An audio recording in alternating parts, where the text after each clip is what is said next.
कल जो first chapter था ना अपना मैटर आवर सराउंडिंग, जो आपका फर्स्ट चैप्टर था matter our in our surrounding, ये हमारा जो चैप्टर था बेटा, इस चैप्टर के सारे कॉन्सेप्ट हम पढ़ चुके थे। ठीक है, आज इस चैप्टर से रिलेटेड जितने इंटेंस क्वेश्चन हैं, बुक के अंदर जो क्वेश्चन होते हैं, साथ में इसके एक्सरसाइज के क्वेश्चन हैं, वो सारे हम यहाँ पर डिस्कस करेंगे। ठीक है, तो पहला क्वेश्चन हम एक एक करके सारे डिस्कस करते हैं। तो जो पहला क्वेश्चन है क्या लिखा है, which of the following are matter. इसमें हम पहले क्वेश्चन में इंटेंस क्वेश्चन की बात कर रहे हैं। पहले intense question, page number new book according to NCERT है आपका 3, पेज नंबर आपका 3 है और ये इंटेंस क्वेश्चन है। ठीक है, तो पहला क्वेश्चन हम बात करते हैं एनसीईआरटी के हिसाब से। ठीक है, पहला क्वेश्चन कह रहा है कि which of the following are matter. इसमें हमको ये फाइंड आउट करना है कि इनमें कौन सा मैटर है और कौन सा नहीं है। तो इस क्वेश्चन का आंसर हम देखते हैं, क्वेश्चन हमारी बुक में ही अवेलेबल है। इसका आंसर 1 हम देखते हैं। इसमें हमको आइडेंटिफाई करना है कि कौन सा मैटर है और कौन सा नहीं। तो हम मैटर अलग लिखेंगे जो हमारा मैटर होगा, और दूसरा जो नॉन मैटर होगा वो हम अलग लिखेंगे। ठीक है, तो हम मैटर को आइडेंटिफाई करते हैं। सबसे पहले इसमें चेयर छोटे छोटे पार्टिकल से मिलकर बना होता है, वॉल्यूम भी है, स्पेस भी है, जगह भी घेरता है, तो चेयर हमारा हो जाएगा मैटर, हम लिख देंगे। दूसरा है एयर हमारी मैटर है, एयर हमने लिख दिया। तीसरा हमारा लव लिखा हुआ, एक तरीके की फीलिंग है, तो ये आ जाएगा हमारा नॉन मैटर में है। ठीक है, तीसरा इसमें लिखा हुआ स्मेल हमारा, सिर्फ अगर हम स्मेल की बात करेंगे तो स्मेल भी एक तरीके की फीलिंग है, ये भी किस में आएगा, नॉन मैटर। और लिखा हुआ हेड, हाँ, ये भी हमारा क्या आ जाएगा, नॉन मैटर में आ जाएगा। ठीक है, और क्या लिखा हुआ है इसमें, एलिमेंट्स आपके क्या होते हैं, बादाम वगैरह होते हैं। ठीक है, तो ये आपका एक मैटर है, किससे आ जाएगा बेटा, मैटर आ जाएगा। वहीं लिखा हुआ है थॉट, एक सोच जो होगी आपकी, ये क्या होगी, एक नॉन मैटर होगी। ठीक है, उसके बाद आपका लिखा हुआ कोल्ड, सर्दी, ये भी आपका कैसा हो जाएगा, नॉन मैटर हो जाएगा। ठीक है, और क्या लिखा हुआ है, लेमन आपका किस में आ जाएगा, मैटर में आ जाएगा। ठीक है, और क्या लिखा हुआ है, वाटर भी आप किस में आ जाएगा, मैटर में आ जाएगा। और क्या लिखा हुआ है आपका, स्मेल और परफ्यूम। यहाँ देने वाली बात होगी कि जो केवल जब स्मेल लिखा हो तो स्मेल आपका नॉन मैटर होगा, लेकिन जब ये लिखा हो कि स्मेल ऑफ समथिंग, जैसे स्मेल ऑफ परफ्यूम लिखा हुआ है, तो फिर ये आपका आ जाएगा मैटर, क्योंकि इसमें परफ्यूम से रिलेटेड बात हो जाएगी, और परफ्यूम आपका क्या है, एक मैटर है जो कि पार्टिकल से मिलकर बना हुआ है। ठीक है, तो यानी किसी क्वेश्चन में ये आइडेंटिफाई करने के लिए पूछा जा सकता है कि कौन सा मैटर है, कौन सा नॉन मैटर। तो हम कॉन्सेप्ट याद रखेंगे। मैटर जब हमने पढ़ा था तो मैटर को हमने ऐसे डिफाइन किया था, matter everything that is surround us have a mass, volume and occupy space is called matter। तो वही वाला कॉन्सेप्ट याद करके हम मैटर और नॉन मैटर में डिफ्रेंशिएट कर सकते हैं और अलग अलग एग्जाम्पल हम लिख सकते हैं। ठीक है, पहले टाइप का क्वेश्चन क्लियर है। ठीक है, अब दूसरा क्वेश्चन हम देखते हैं जो कि न्यू एनसीईआरटी, ये जो क्वेश्चन हम सॉल्व कर रहे हैं ये न्यू एनसीईआरटी बुक से, एनसीईआरटी बुक से हैं, जो कि कैसी है, क्लास 9th की साइंस है। ठीक है बेटा, इससे हम डिस्कस कर रहे हैं। ठीक है, अभी पेज नंबर 3 पर ही है, इंटेंस क्वेश्चन है आपका सेकंड, इसको हम यहाँ पर डिस्कस कर रहे हैं। अब सेकंड वाला क्वेश्चन कह रहा है कि give reason for following observation. यहाँ पर कुछ ऑब्जर्वेशन लिखे हुए हैं, उस ऑब्जर्वेशन को हमको क्या देना है, रीजन देना है। तो पहला क्या दिया हुआ है, smell of hot sizzling food reaches you several metres away, but to get the smell from the cold food you have to go close. इस क्वेश्चन में कह रहा है, जो सेकंड क्वेश्चन में कह रहा है कि जो हॉट सिजलिंग फूड होगा उसकी स्मेल दूर तक, सेवरल मीटर तक दूर तक पहुंच जाएगी, जबकि जो कोल्ड फूड है उसकी जो स्मेल है वो दूर तक नहीं जाती है, उसकी स्मेल के लिए हमें उसके पास ही जाना पड़ेगा। तो इस क्वेश्चन का आंसर हम जो है इसी वो क्वेश्चन से बनाते हैं। ठीक है, इसका आंसर हम कैसे बनाएंगे, हम बोर्ड पे लिखते हैं। ठीक है, इसका क्वेश्चन नंबर सेकंड का आंसर हम कैसे बना रहे हैं, यहाँ पर हम देखिए। ठीक है, तो इसको बनाने के लिए हम सिर्फ इसमें हम कॉन्सेप्ट अपना ऐड करेंगे। क्या करेंगे बेटा, कॉन्सेप्ट ऐड करेंगे। तो पहले वही लिखेंगे, the smell of hot sizzling sizzling food reaches you several metres, ठीक है, सेवरल मीटर्स से अभी पहुंच जाती है। कारण लिखेंगे। अब देखिए इसका आंसर कैसे लिखेंगे, बिकॉज यहाँ पे लिखेंगे because the hot sizzling food particles of hot sizzling food have kinetic energy or temperature at heat that is a kinetic energy जो कि एक काइनेटिक एनर्जी है, so particle moves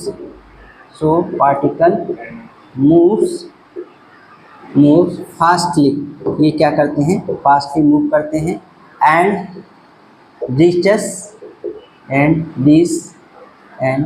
several meters, ये बहुत दूर तक पहुंच जाते हैं।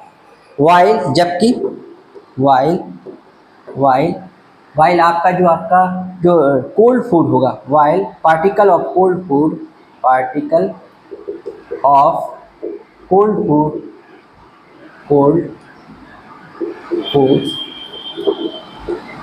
लेस काइनेटिक एनर्जी, ठीक है बेटा। इस तरह से इसका आंसर हम लिख सकते हैं। जो आपका खाना हॉट फूड है उसके पार्टिकल जो होंगे, उसमें जो स्मेल निकल रही है, जो वेपर निकल रही होगी, उसके पास क्या है बेटा, हीट है। हीट होने की वजह, हीट क्या एक तरह की थर्मल एनर्जी है। जब किसी पार्टिकल में एनर्जी आ जाएगी तो फास्ट मूव करेगा, यानी उसके पास काइनेटिक एनर्जी क्या हो जाएगी, थोड़ी सी बढ़ जाएगी।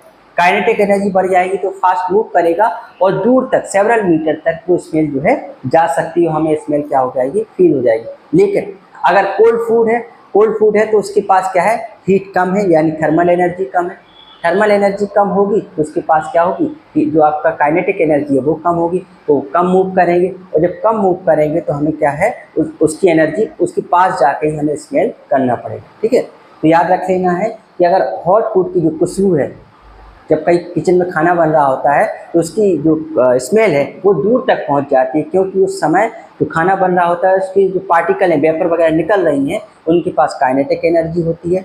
काइनेटिक एनर्जी हो जाने की वजह से वो क्या करते हैं, मूव करते हैं तो हमें दूर तक वो स्मेल फील होती है। क्लियर है बेटा। अब इसका थर्ड का क्वेश्चन देखते हैं। थर्ड क्या कह रहा है, a diver is able to cut through a water in swimming pool with property of matter does this observation show, ठीक है। अब इसका थर्ड क्वेश्चन देखते हैं, वही पेज नंबर 3 ही है, इंटेंस क्वेश्चन 3, ठीक है। थर्ड क्वेश्चन की हम बात यहाँ पर करते हैं, ठीक है। अब हम थर्ड क्वेश्चन को देखते हैं। यहाँ पर थर्ड क्वेश्चन क्या कह रहा है, थर्ड क्वेश्चन कह रहा है, a diver is able to cut through water in swimming pool with property of matter does this observation show. ये कह रहा है कि एक स्विमिंग पूल है, उसमें एक तैरने वाला जो स्विमिंग करता है वो आसानी से अपने हाथों से वाटर को कट करके आगे बढ़ता जाता है। तो ये किस प्रॉपर्टी, मैटर की किस प्रॉपर्टी के बेसिस पे ऐसा हो रहा है। जैसे अगर हम बात करें, हम अगर इस सॉलिड की बात करें तो इस सॉलिड को अगर हम ऐसा इसको कट करना चाहें, इसमें अगर इंसर्ट करना चाहें तो नहीं होगा। वही लेकर अगर हम लिक्विड रख लें यहाँ पर और लिक्विड में कोई चीज़ हम डुबोएं तो वो आसानी से उसके अंदर चली जाती, वाटर को कट करके चली जाती। तो इस क्वेश्चन में ये पूछ रहा है कि जो डाइवर है, जो तैराक है, वो स्विमिंग करता है तो हाथों से वाटर को कट करते हुए आगे चला जाता है। तो ये किस प्रॉपर्टी पर ये बेस्ड है, ये मैटर की किस प्रॉपर्टी पर ये बेस्ड है। तो वह प्रॉपर्टी अगर हम लिख देंगे तो इसका आंसर क्या हो जाएगा, कंप्लीट हो जाएगा। तो हम कैसे लिखेंगे, इसी से आंसर बनाएंगे, ठीक है। तो इसका हम लिखेंगे a diver is able to, लिखेंगे a diver is able to cut throw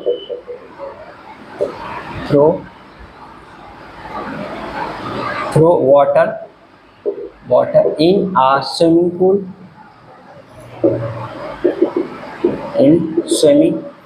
ठीक है।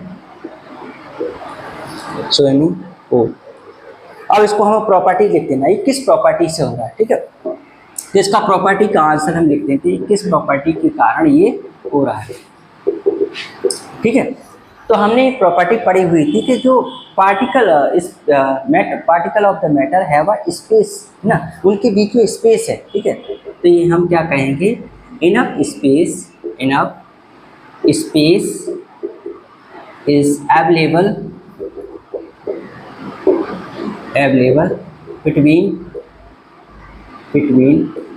between the particles of matter के जो पार्ट इसमें क्या है, लिक्विड है, वाटर क्या है, लिक्विड, और इसको हम कह सकते हैं वाटर आपका एक मैटर है, ठीक है। और मैटर के पार्टिकल के बीच में इनफ स्पेस होता है, काफ़ी स्पेस होता है। स्पेस कैसे होता है, बिकॉज लेस इंटरमोलिकुलर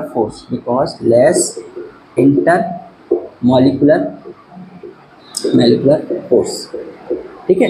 जैसे हम डायग्राम से भी समझाते हैं, जैसे मान लो ये आपका एक कंटेनर है, इसमें वाटर रखा हुआ है, ये वाटर के पार्टिकल है, इन वाटर के पार्टिकल, जैसे मान लो ये दो पार्टिकल, इन दोनों के बीच में इंटरमोलिकुलर फोर्स क्या है, लेस है, जिसकी वजह से ये दूर दूर रहते हैं, तो इनके बीच में क्या रहता है, इनफ स्पेस, काफ़ी स्पेस रहता है, जिसकी वजह से कोई चीज़ इसमें इंसर्ट हो सकती है, ठीक है। जब इंसर्ट हो सकती है तो डाइवर इसको क्या कर सकता है, डाइवर इसको कट करके इसमें स्विमिंग भी कर सकता है, जबकि सॉलिड में हम स्विमिंग नहीं कर सकते, क्योंकि स्विमिंग के पार्टिकल के बीच में इंटरमोलिकुलर फोर्स बहुत ज़्यादा होगा तो स्पेस नेग्जिबल होता है, ना कि बराबर होता है, तो उसमें हम कट करके कोई चीज़ इंसर्ट नहीं कर सकते, ठीक है। तो क्या याद रखोगे, एक diver able to cut through a water in swimming pool because there is enough space between the particle of matter, ठीक है, बिकॉज उनकी पार्टिकल के बीच में क्या होता है, लेस इंटरमोलिकुलर फोर्स होता है।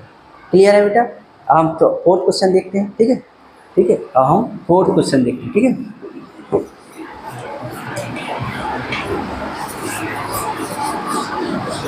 चलो फोर्थ क्वेश्चन क्या कह रहा है, what are the characteristics of particle of matter. मतलब हमको इस जो मैटर की प्रॉपर्टी देखनी है, पार्टिकल्स ऑफ मैटर, हमको यहाँ पे लिखना है कैरेक्टरिस्टिक्स। ये क्वेश्चन नंबर 4 है, characteristics of particles of matter. हमें जितनी कैरेक्टरिस्टिक आती हैं वो सारी इस क्वेश्चन के आंसर में लिखना। तो कैसे लिखेंगे, ठीक है। अब यहाँ पर हमको सॉलिड या लिक्विड या गैस, इनको ध्यान में रखकर नहीं लिखना है, हमको एक जनरल टर्म में जो मैटर की प्रॉपर्टी होती है वो प्रॉपर्टी यहाँ पर लिखना है। इस क्वेश्चन के आंसर में हमें को जो मैटर की प्रॉपर्टी होंगी, जितनी मैटर की प्रॉपर्टी होंगी उनको हमको यहाँ पर लिखना है। बात समझ में आ रही है।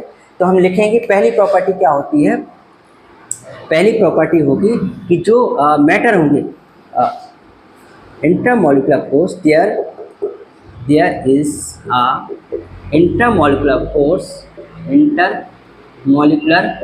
force between the particles,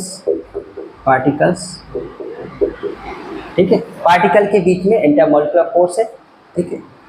and there is some space between the particles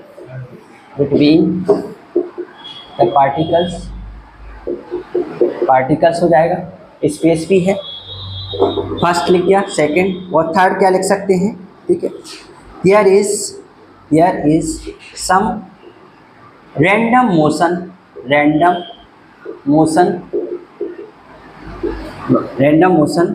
in particles which depends on temperature, जो टेम्परेचर पर डिपेंड करेगा, ठीक है। साथ में और क्या लिख सकते हैं, the particle size of particles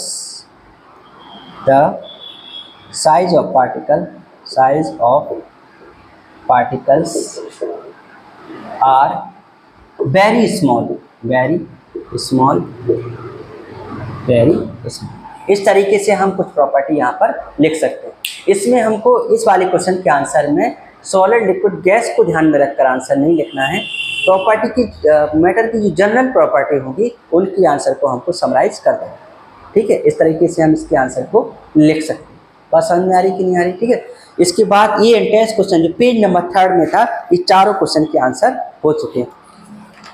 अब हम पेज नंबर निकालते हैं, कौन सा आपका पेज नंबर है आपका 6, पेज नंबर 6 निकालते हैं, ठीक है। एंट्रेंस क्वेश्चन की बात करेंगे, ठीक है। और ये आपका एनसीईआरटी बुक ही है, 9th चैप्टर साइंस है, ठीक है।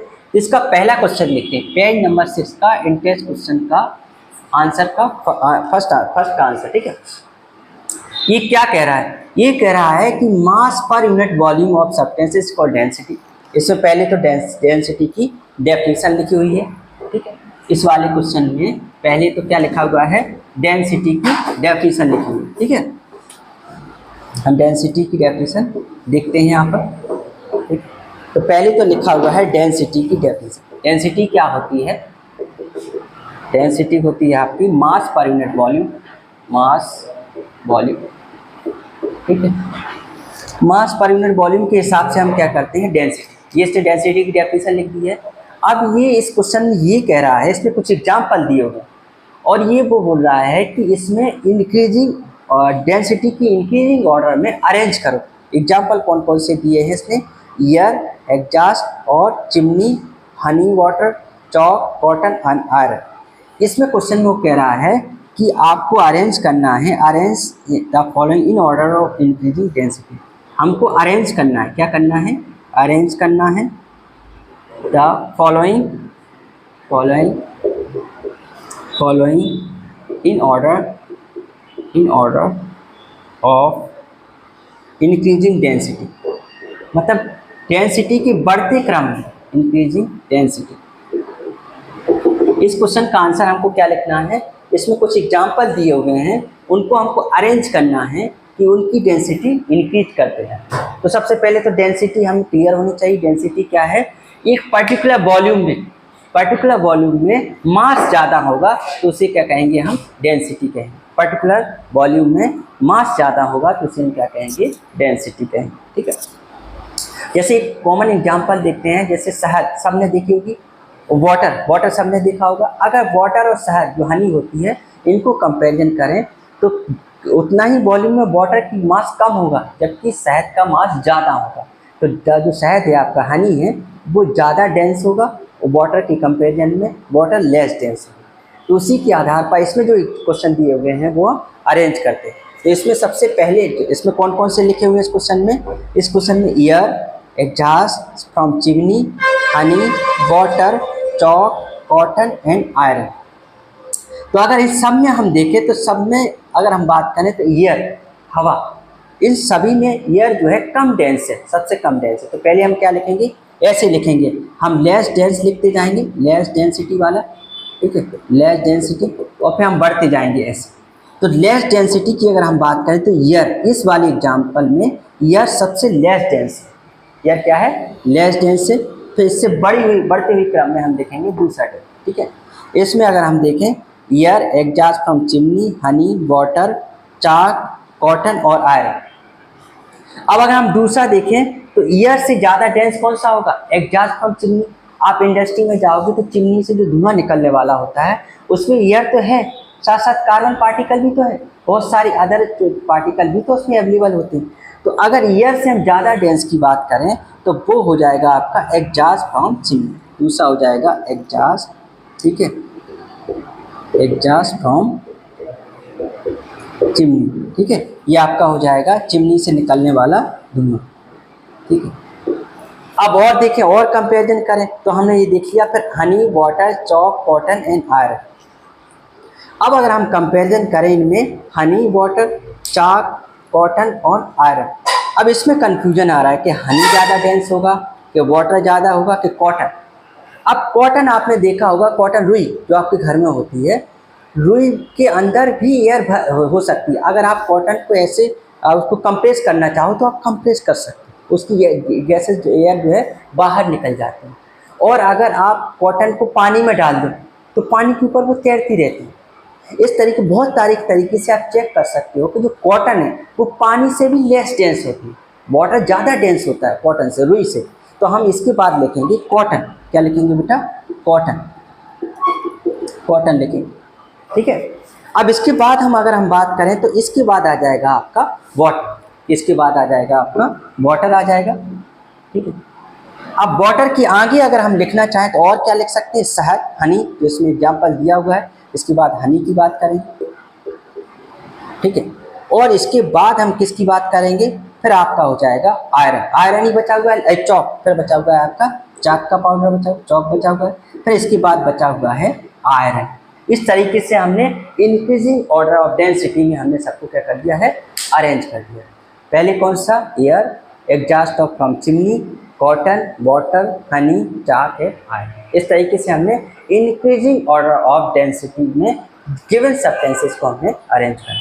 यही हमारा क्वेश्चन कह रहा था कि डेंसिटी का मतलब होता है मास पर यूनिट वॉल्यूम, यानी वॉल्यूम में जितना ज़्यादा मास होगा, कम वॉल्यूम में जितना ज़्यादा मास होगा वो हायर डेंसिटी कहलाएगा। इसी डेंसिटी के हिसाब से हमने इंक्रीजिंग ऑर्डर में अरेंज कर दिया, ठीक है। एक पेज नंबर 6 का इंटरेस्ट क्वेश्चन कौन सा है? 1।